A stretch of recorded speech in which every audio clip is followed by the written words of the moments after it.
13 বছর ছিলে তুমি চার দেয়ালে বন্দী, জালিম শাহির সাথে তবু করনি তো সন্ধি।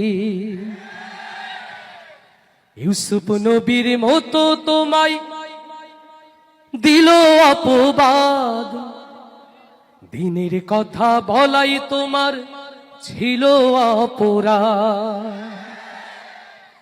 13 বছর ছিলে তুমি চার দেয়ালে বন্দী, জালিম শাহির সাথে তবু করনি তো সন্ধি। ইউসুফ নবীর মতো তোমায় দিল অপবাদ, দিনের কথা বলাই তোমার ছিল অপরাধ। অবশেষে হলে তুমি মাজলুম কয়েদি, আল্লামা সাইদি তুমি আল্লামা সাইদি, আল্লামা সাইদি তুমি আল্লামা সাইদি, আল্লামা সাইদি তুমি আল্লামা সাইদি।